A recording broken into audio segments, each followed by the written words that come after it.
Hello అండి. అందరికీ నమస్కారం. ఈరోజు మన స్టోరీ వచ్చేసి కళ్యాణం కమనీయం పార్ట్ 5. సో లేట్ చేయకుండా స్టోరీలోకి వెళ్ళిపోదాం. సూర్యాస్తమయం అవుతుండగా పార్కులోని బెంచ్ మీద కూర్చొని ఇద్దరూ కాసేపు మాట్లాడుకున్నారు. జీవితంలో ఎదురైన కష్టాలు, భవిష్యత్తు గురించి, కలలు, కుటుంబం గురించి ఆలోచనలు, ఎన్నో విషయాలు చర్చించారు. ఆ సంభాషణలో ప్రేమ మాత్రమే కాదు, ఒక గాఢమైన స్నేహం కూడా కనిపించింది. రాత్రికి ఇంటికి చేరేసరికి ఇద్దరూ బాగా అలసిపోయారు. డిన్నర్ సమయంలో కూడా శాంతమ్మ వాళ్ళిద్దరినీ చూసి ఈరోజు ప్రపంచమంతా తిరిగి వచ్చినట్టు కనిపిస్తున్నారు అని సరదాగా అనడంతో అందరూ నవ్వుకున్నారు. భోజనం ముగించుకొని గదికి వెళ్ళిన తర్వాత ఇద్దరికీ పెద్దగా మాట్లాడే శక్తి కూడా మిగల్లేదు. రోజు మొత్తం గడిపిన అందమైన క్షణాలు, తీపి జ్ఞాపకాలు మాత్రం మనసులో తిరుగుతూనే ఉన్నాయి. అనన్య మంచంపై తల పెట్టగానే కళ్ళకి నిద్ర ముంచుకొచ్చింది. రుద్ర కూడా ఆమె వైపు చూసి చిరునవ్వు నవ్వాడు. ఈరోజు చాలా బాగుంది కదా అని మెల్లగా అడిగాడు. చాలా అని అనన్య కళ్ళు మూసుకుంటూ సమాధానం చెప్పింది. ఆ తర్వాత ఇంకేం మాట్లాడలేదు. కొద్దిసేపట్లోనే ఇద్దరు గాఢ నిద్రలోకి జారుకున్నారు. మరుసటి రోజు ఉదయం సూర్యకిరణాలు గదిలోకి రావడం మొదలవుతుండగా రుద్ర ముందుగా మేల్కొన్నాడు. పక్కనే నిద్రపోతున్న అనన్యని చూసి అతని పెదవులపై చిరునవ్వు మెరిసింది. కొన్ని క్షణాలు అలాగే ఆమెని చూస్తూ కూర్చున్నాడు. తర్వాత మెల్లగా ఆమె జుట్టు ముఖంపై పడుతుండటంతో దాన్ని చెవి వెనక్కి సర్దాడు. ఆ స్పర్శకి అనన్య కొద్దిగా కదిలింది. లేవాలి మేడం అని రుద్ర మెల్లగా అన్నాడు. ఇంకొంచెం సేపు అంటూ అనన్య దుప్పటిని మరింత దగ్గరికి లాక్కుంది. అది చూసి రుద్ర నవ్వుకున్నాడు. నిన్న లేటుగా లేచింది చాలదా, ఈరోజు కూడా అదే ప్లానా అన్నాడు. అనన్య కళ్ళు తెరిచి అతని వైపు చూసింది. అందుకు కారణం ఎవరో మీకు తెలుసు కదా అని చిలిపిగా అంది. హో, ఇప్పుడు నింద మొత్తం నా మీదకా అని రుద్ర నటిస్తూ అడిగాడు. ఇద్దరి మధ్య కొద్దిసేపు అలాంటి సరదా మాటలు, నవ్వులు కొనసాగాయి. ఆ చిన్న చిన్న క్షణాలే వాళ్ళ ఉదయాన్ని అందంగా మార్చాయి. కానీ ఈసారి రుద్రకి నిజంగానే ఆఫీస్కి వెళ్లాల్సింది. ఫ్రెష్ అయి రెడీ అయి బయటికి రావడానికి ముందు కాసేపు అనన్య దగ్గరికి వచ్చాడు. సాయంత్రం త్వరగా వచ్చేస్తాను అని చెప్పాడు. ప్రామిస్ అని అడిగింది. ప్రామిస్ అని చెప్పి ఆమె చేతిని మెల్లగా పట్టుకొని ఒక్కసారి నవ్వాడు. ఆ నవ్వులో ప్రేమ ఉంది. తిరిగి వచ్చి కలుస్తానని నమ్మకము ఉంది. అలా ఒక అందమైన ఉదయాన్ని వెనక్కి వదిలి రుద్ర ఆఫీస్కి బయలుదేరాడు. అయితే ఈసారి అతని మనసు పూర్తిగా పనిలో ఉండదని అతనికే తెలుసు. ఎందుకంటే ఇప్పుడు అతను తిరిగి రావాలని ఎదురు చూసే ఒక హృదయం ఇంట్లో ఉంది అని. సో అలా రోజులు నెమ్మదిగా గడుస్తున్నాయి. రుద్ర అనన్య జీవితాల్లో ప్రశాంతత, ప్రేమ, కుటుంబం, ఆనందం నిండిపోయాయి. ప్రతి ఉదయం నవ్వులతో మొదలై ప్రతి సాయంత్రం ఒకరి కోసం మరొకరు ఎదురు చూస్తూ ముగుస్తుంది. అనన్య రాకతో రుద్ర జీవితంలో ఏర్పడిన ఖాళీ పూర్తిగా నిండిపోయింది. ఒకప్పుడు పనిలో మునిగిపోయి ఇంటికి రావడానికి కూడా ఆసక్తి చూపని రుద్ర ఇప్పుడు సాయంత్రం అవుతుందంటే చాలు ఇంటికి చేరుకోవాలని ఆతృత పడుతున్నాడు. అలా ఒక్కరోజు సాయంత్రం ఆఫీస్ పని ముగించుకొని ఇంటికి వస్తున్న రుద్ర రోడ్డు పక్కన ఉన్న ఒక చిన్న టీ షాప్ దగ్గర ఒంటరిగా కూర్చుని ఉన్న వ్యక్తిని చూస్తాడు. గడ్డం పెరిగిపోయి కళ్ళలో వెలుగు లేకుండా జీవితంలో ఓడిపోయిన మనిషిలా కనిపిస్తాడు. మొదట గుర్తుపట్టలేడు, కానీ దగ్గరికి వెళ్ళి చూసేసరికి అతని గుండె ఒక్కసారిగా ఆగిపోయినంత పని అవుతుంది. అతను విరాజ్. ఎప్పుడు నవ్వుతూ అందరినీ నవ్వించే విరాజ్ ఇప్పుడు పూర్తిగా మారిపోయి ఉంటాడు. విరాజ్ అని రుద్ర పిలవగానే అతను నెమ్మదిగా తలెత్తి చూస్తాడు. రుద్రాని చూసిన క్షణం అతని కళ్ళల్లో నీళ్లు తిరుగుతాయి. రా, నువ్వైనా నాతో మాట్లాడతావా అని అడుగుతాడు విరాజ్. రుద్ర ఏం మాట్లాడకుండా అతని ఎదురుగా కూర్చుంటాడు. కొన్ని క్షణాలు ఇద్దరి మధ్య మౌనం ఉంటుంది. ఆ తర్వాత విరాజ్ నవ్వడానికి ప్రయత్నిస్తూ, ప్రేమ కోసం ప్రపంచాన్ని ఎదిరించానురా, కానీ జీవితాన్ని ఎదిరించలేకపోయాను అంటాడు. ఆ మాటతో రుద్రకి ఏం అర్థం కాదు. ఈషాతో వెళ్ళిన తర్వాత విరాజ్ ఈషాతో కలిసి వెళ్ళిపోయిన రోజు తనకి ప్రపంచాన్ని గెలిచినట్టు అనిపించింది. ప్రేమ కోసం ఇంటిని, తల్లిదండ్రుల్ని, స్నేహితుల్ని వదిలేయడం త్యాగం అనుకున్నాడు. మొదట కొన్ని రోజులు నిజంగానే చాలా అందంగా గడిచాయి. కొత్త నగరం, కొత్త జీవితం, ఎవరు ప్రశ్నించని స్వేచ్ఛ. ఉదయం ఈషాతో కలిసి బయటికి వెళ్ళడం, భవిష్యత్తు గురించి కలలు కనడం, తమ ప్రేమే ప్రపంచంలో గొప్పదని అనుకోవడం. ఆ రోజుల్లో తన నిర్ణయం సరైందేనని విరాజ్ గట్టిగా నమ్మాడు. కానీ ప్రేమ ఒక్కటే జీవితాన్ని నడపలేదని అతనికి నెమ్మదిగా అర్థం అవ్వడం మొదలైంది. ఉద్యోగానికి సెలవులు పెట్టి వచ్చిన రోజులు ముగిశాయి. కంపెనీకి తిరిగి వెళ్ళే పరిస్థితి లేదు. కుటుంబంతో సంబంధాలు తెగిపోయాయి. డబ్బు నెమ్మదిగా అయిపోవడం మొదలైంది. ఇంటి అద్దె, ఖర్చులు, అవసరాలు ఒక్కొక్కటిగా అతని భుజాల మీద పడసాగాయి. మొదట్లో నవ్వుతూ ఎదుర్కొన్న సమస్యలు తర్వాత భారంగా మారాయి. ఈషా కూడా మొదటిలా లేదు. ప్రేమలో ఉన్నప్పుడు కనిపించని వాస్తవాలు ఇప్పుడు ఒక్కొక్కటిగా బయటపడుతున్నాయి. చిన్న చిన్న విషయాలకి అభిప్రాయ భేదాలు రావడం మొదలైంది. ఎవరు ఎక్కువ త్యాగం చేశారు అనే వాదనలు మొదలయ్యాయి. ఒకప్పుడు గంటల తరబడి మాట్లాడుకునే వాళ్ళు ఇప్పుడు ఒకే ఇంట్లో ఉన్న మౌనంగా ఉండటం మొదలుపెట్టారు. ఒక రాత్రి విరాజ్ బాల్కనీలో కూర్చుని ఉండగా ఈషా అడిగింది, "నువ్వు సంతోషంగా ఉన్నావా" అని. ఆ ప్రశ్నకి అతను వెంటనే సమాధానం చెప్పలేకపోయాడు. ఎందుకంటే మొదటిసారి అతని మనసులో ఇంటి జ్ఞాపకాలు వచ్చాయి. తల్లి శారద ప్రతి ఉదయం పిలిచే స్వరం, తండ్రి మోహన్ కోపం వెనుక దాగి ఉన్న ప్రేమ, రుద్రతో కలిసి గడిపిన రోజులు అన్నీ ఒక్కసారిగా కళ్ళ ముందు తిరిగాయి. ఆ రోజు మొదటిసారి తన నిర్ణయం గురించి అతనికి భయం వేసింది. కొన్ని వారాల తర్వాత అతను సోషల్ మీడియాలో ఒక ఫోటో చూస్తాడు. ఆ ఫోటోలో రుద్ర, అనన్య, శాంతమ్మ, వెంకటయ్య అందరూ కలిసి నవ్వుతూ ఉంటారు. ఆ ఫోటో చూసిన క్షణం అతని గుండెలో ఏదో విరిగిపోతుంది. ఆ అమ్మాయి ఇప్పుడు నవ్వుతుంది, కానీ ఆ నవ్వు కోసం ఎంత ఏడ్చిందో, కారణం నేనే అనే ఆలోచనే అతన్ని వెంటాడడం మొదలు పెడుతుంది. ఆ తర్వాత ప్రతి రాత్రి నిద్రపోయే ముందు అనన్య పెళ్లి మండపంలో తలదించుకొని కూర్చున్న దృశ్యమే అతని కళ్ళ ముందు కనిపించేది. తను రాసి పెట్టిన ఆ లేఖ గుర్తొచ్చేది. తల్లి ఏడుస్తూ ఉండే ముఖం గుర్తొచ్చింది. ఒక్కరోజు ఈషా కోపంగా అడిగింది, "ఇంకా గతం గురించి ఆలోచిస్తావా?" అప్పుడు విరాజ్ మొదటిసారి గట్టిగా ఏడ్చాడు. "నేను ఒక పెళ్లి నుంచి పారిపోలేదు ఈషా, నన్ను నమ్మిన వాళ్ళందరి నుంచి పారిపోయాను" అని చెప్పాడు. ఆ మాట విన్న తర్వాత కూడా వాళ్ళ మధ్య దూరం తగ్గలేదు. రోజులు గడిచే కొద్దీ ప్రేమ స్థానంలో పశ్చాత్తాపం పెరిగింది. ఈషా తన దారిలో వెళ్ళిపోయింది. విరాట్ ఒంటరిగా మిగిలిపోయాడు. ఒక చిన్న గదిలో కూర్చొని చేతిలో పాత ఫోన్ పట్టుకొని రుద్ర నెంబర్ చూసుకుంటూ ఎన్నోసార్లు కాల్ చేయాలనుకున్నాడు, కానీ ధైర్యం రాలేదు. ఏ ముఖం పెట్టుకొని మాట్లాడాలి అనిపించేది.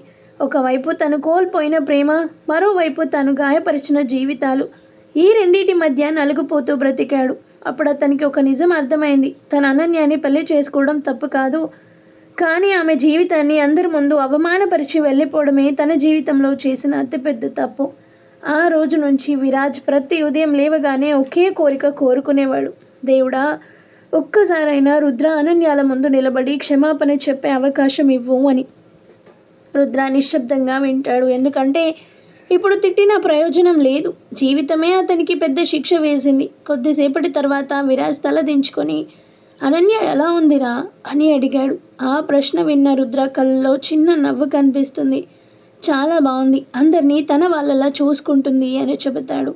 విరాజ్ కళ్ళు మూసుకుంటాడు. ఆమెకి నేను చేసిన అన్యాయం గురించి ఆలోచిస్తే నాకు నిద్ర కూడా రావడం లేదు అని చెబుతాడు.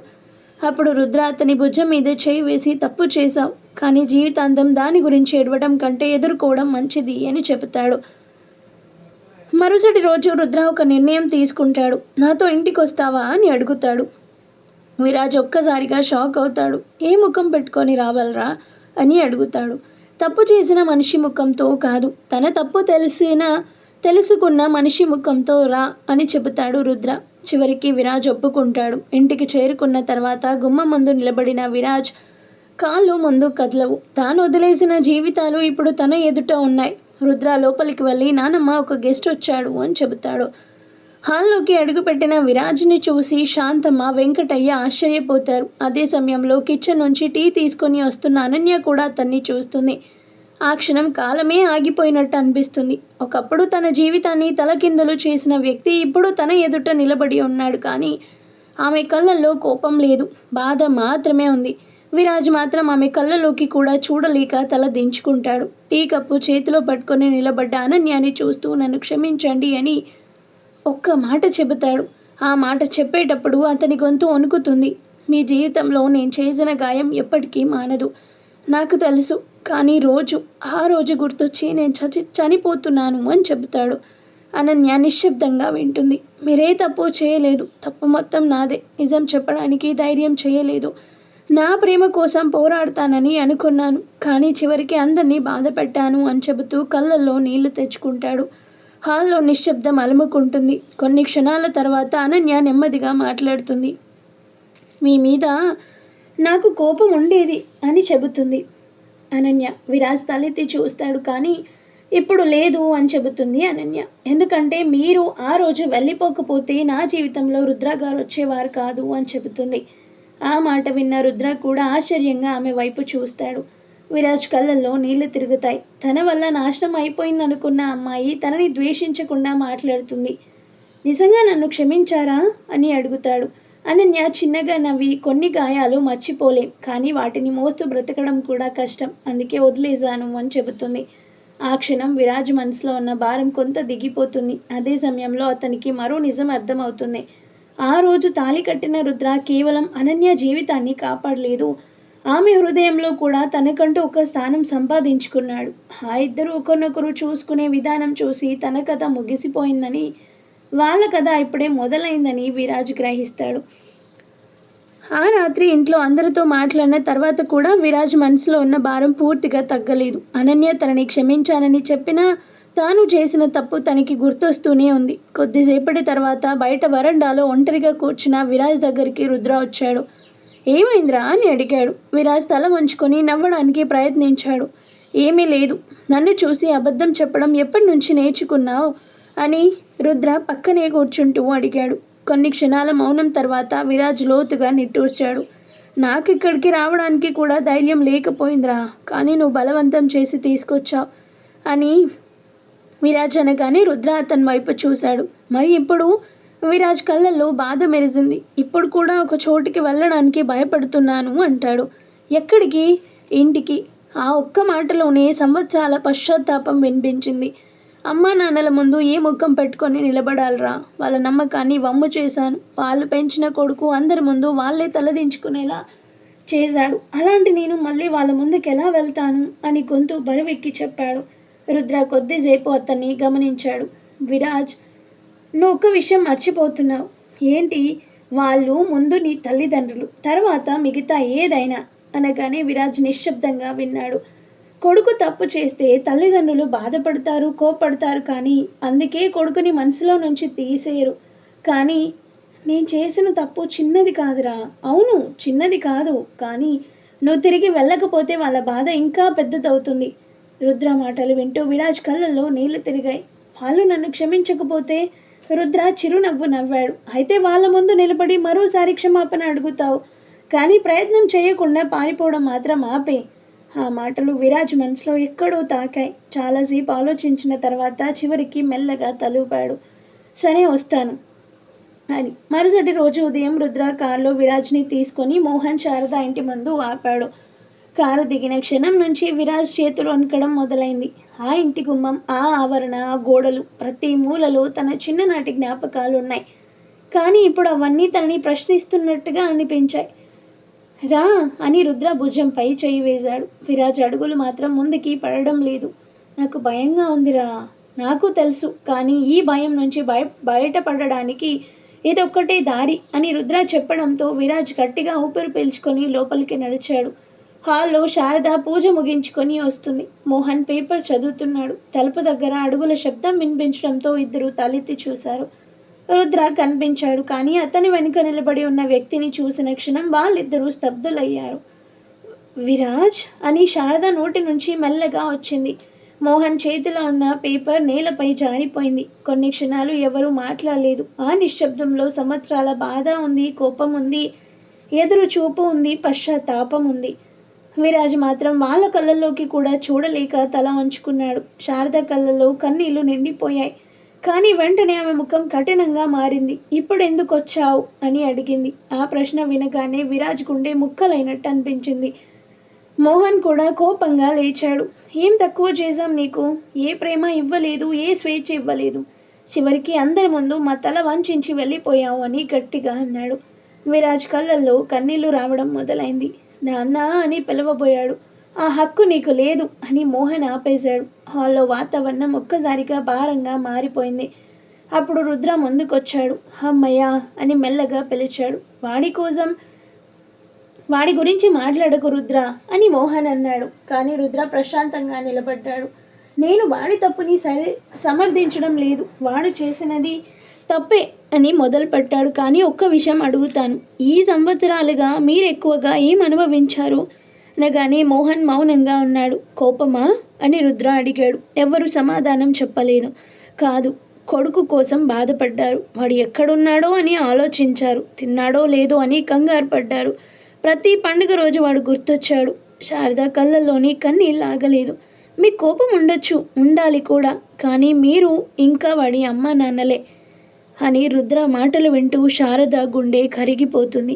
వాడు శిక్ష అనుభవించాడత్తయ్య. జీవితమే వాడికి నేర్పింది. ఆ రోజు ఇక్కడ నిలబడి ఉన్న విరాజ్ ఒకప్పుడు వెళ్ళిపోయిన విరాజ్ కాదు అని చెప్పాడు. ఆ తర్వాత విరాజ్ వైపు తిరిగి, ఇప్పుడు మాట్లాడేది నేను కాదు నువ్వు అన్నాడు. విరాజ్ నెమ్మదిగా ముందుకొచ్చాడు. వాళ్ళిద్దరి కాళ్ళ దగ్గర మోకాళ్ళపై కూర్చున్నాడు. అమ్మ, నాన్న అని పిలిచిన క్షణం అతని గొంతు విరిగిపోయింది. క్షమించండి అంతే, మాటలు రావడం లేదు, కన్నీళ్లు మాత్రమే వస్తున్నాయి. మీరిచ్చిన ప్రేమకి నేను అర్హుడు కాదు, కానీ మళ్ళీ ఒక అవకాశం ఇవ్వండి. కొడుకుగా కాదు, తప్పు చేసిన మనిషిగా అయినా మీ క్షమాపణ కోరుతున్నాను అని ఏడుస్తూ చెప్పాడు. ఆ క్షణంలో శారద ఇంకా ఆగలేకపోయింది. ఏళ్లుగా గుండెల్లో దాచుకున్న తల్లి ప్రేమ ఒక్కసారిగా బయటికి వచ్చింది. ఆమె ముందుకొచ్చి విరాజ్ తలపై చెయ్యి పెట్టింది. విరాజ్ ఒక్కసారిగా ఆమె మోకాళ్ళపై తల వాల్చి ఏడ్చేశాడు. మోహన్ కూడా ముఖం తిప్పుకొని కన్నీళ్లు దాచుకున్నాడు. ఎందుకంటే ఎంత కోపమున్నా తన ముందున్నవాడు ఇంకా తన కొడుకే. రోజులు మళ్ళీ తమ గమనంలో ముందుకు సాగిపోయాయి. విరాజ్ తిరిగి తన జీవితాన్ని సరిదిద్దుకునే ప్రయత్నం మొదలుపెట్టాడు. రుద్ర సహాయంతో మళ్ళీ ఆఫీస్లో చేరాడు. మొదట్లో అందరి ముందు నిలబడడానికి ఇబ్బంది పడ్డాడు, కానీ రుద్ర ఎప్పటిలాగే అతని పక్కనే నిలబడ్డాడు. గతాన్ని మార్చలేం, కానీ భవిష్యత్తుని మార్చుకోవచ్చు అని తరచూ చెబుతుండేవాడు. నెమ్మదిగా విరాజ్ కూడా మునుపటిలా మారడం మొదలుపెట్టాడు. మరోవైపు రుద్ర, అనన్య జీవితంలో ప్రతిరోజు ఒక కొత్త ఆనందంగా మారింది. ఉదయం కలిసి టీ తాగడం, సాయంత్రం ఒకరి కోసం మరొకరు ఎదురు చూడడం, చిన్న చిన్న విషయాల్లో నవ్వుకోవడం, ఇలా వాళ్ళ బంధం రోజు రోజుకి మరింత బలపడుతుంది. శాంతమ్మ అయితే తరచూ నవ్వుతూ ఇద్దరిని చూస్తుంటే ఇంటికి కొత్త వెలుగు వచ్చినట్టుంది అని చెప్పింది.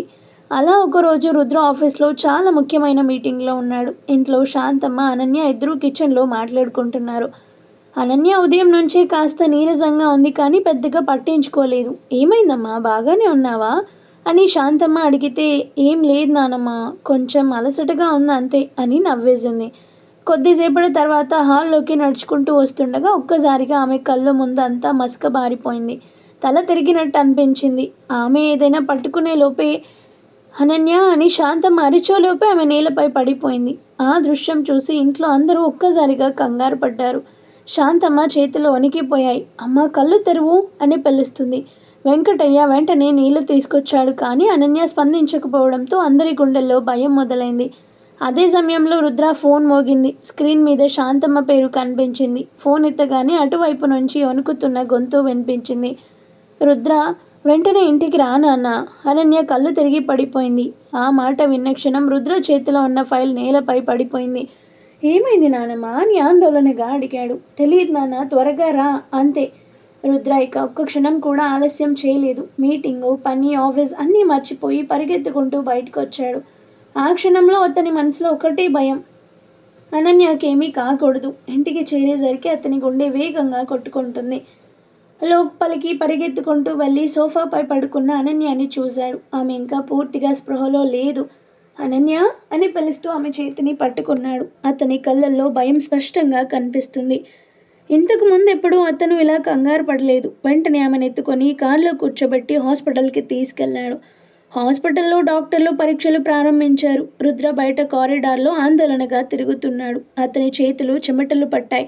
శాంతమ్మ, వెంకటయ్య కూడా ప్రార్థనలు చేస్తున్నారు. దేవుడా, మా అమ్మాయికి ఏమీ కాకూడదు అని శాంతమ్మ కళ్ళు మూసుకుంది. నిమిషాలు గంటల్లా అనిపించాయి. చివరికి డాక్టర్ బయటకు వచ్చారు. అందరూ ఒక్కసారిగా లేచారు. డాక్టర్, అనన్య ఎలా ఉంది అని రుద్ర ఆత్రంగా అడిగాడు. డాక్టర్ అతని వైపు చూసి చిరునవ్వు నవ్వారు. ముందు మీరు ప్రశాంతంగా ఉండండి అన్నారు. రుద్ర గుండె ఇంకా గట్టిగానే కొట్టుకుంటుంది. డాక్టర్, ప్లీజ్ చెప్పండి అన్నాడు. డాక్టర్ నవ్వుతూ ఫైల్ మూసేశారు. కంగారు పడాల్సిన అవసరం లేదు, మీ భార్య పూర్తిగా ఆరోగ్యంగా ఉన్నారు అన్నారు. అలా డాక్టర్ అనగానే అందరూ ఒకేసారి ఊపిరి పీల్చుకున్నారు. కానీ డాక్టర్ ఇంకా నవ్వుతూనే ఉన్నారు. అయితే ఒక విషయం ఉంది అన్నారు. రుద్ర మళ్ళీ టెన్షన్తో చూశాడు. డాక్టర్ చిరునవ్వుతో, కంగ్రాట్స్ మిస్టర్ రుద్ర, మీరు తండ్రి కాబోతున్నారు అన్నాడు. ఆ మాట విన్న క్షణం రుద్రాకి ప్రపంచమే ఆగిపోయినట్టయింది. కొన్ని సెకండ్లు అతను మాట్లాడలేకపోయాడు. నేను తండ్రి అని నమ్మలేక అడిగాడు. డాక్టర్ నవ్వుతూ తలూపారు. అవును అన్నారు. శాంతమ్మ కళ్ళల్లో ఆనంద బాష్పాలు వచ్చాయి. దేవుడా, ఎంత మంచి వార్త చెప్పావయ్యా అని చేతులు జోడించింది. వెంకటయ్య ముఖమంతా ఆనందంతో వెలిగిపోయింది. కొద్దిసేపటి తర్వాత రుద్ర గదిలోకి వెళ్ళాడు. అనన్య మంచంపై కూర్చుని ఉంది. ఆమెకి కూడా అప్పటికి విషయం తెలిసింది. వాళ్ళిద్దరి చూపులు కలిశాయి. ఆ చూపుల్లో మాటలు లేవు, కానీ వేల భావాలున్నాయి. రుద్ర నెమ్మదిగా ఆమె దగ్గరికి వెళ్ళి పక్కనే కూర్చున్నాడు. నిజమేనా అని చిన్న పిల్లాడిలా అడిగాడు. అనన్య కళ్ళల్లో నీళ్లు మెరిశాయి. చిరునవ్వుతో తలూపింది. ఆ క్షణంలో రుద్ర ఆమె చేతిని గట్టిగా పట్టుకున్నాడు. అతని కళ్ళల్లో ఆనందం, కృతజ్ఞత, ప్రేమ అన్నీ కలిసిపోయాయి. థ్యాంక్ యూ అని మెల్లగా అన్నాడు. దేనికి అని అనన్య అడిగింది. రుద్ర ఆమె నుదుటిపై మృదువుగా ముద్దుపట్టి, నా జీవితంలోకి వచ్చి ఇప్పుడు మన జీవితానికి ఇంకో చిన్న కారణాన్ని తీసుకొచ్చినందుకు అన్నాడు. ఆ మాట విన్న అనన్య కళ్ళల్లో ఆనంద బాష్పాలు జారాయి. బయట నిలబడి ఉన్న శాంతమ్మ, వెంకటయ్య కూడా ఆ దృశ్యం చూసి సంతోషంగా నవ్వుకున్నారు. ఎందుకంటే ఆ ఇంట్లోకి మరో కొత్త ప్రాణం రాబోతుంది, మరో కొత్త ఆనందం మొదలు కాబోతుంది అని. సో మరి ఆ తర్వాత ఏం జరుగుతుంది అనేది నెక్స్ట్ ఎపిసోడ్లో చూద్దాం. స్టోరీ నచ్చితే లైక్ చేయండి అండ్ అలాగే మన ఛానల్ని సబ్స్క్రైబ్ చేసుకొని హైప్ ఆప్షన్ని క్లిక్ చేసి పాయింట్స్ ఇవ్వండి. Thank you.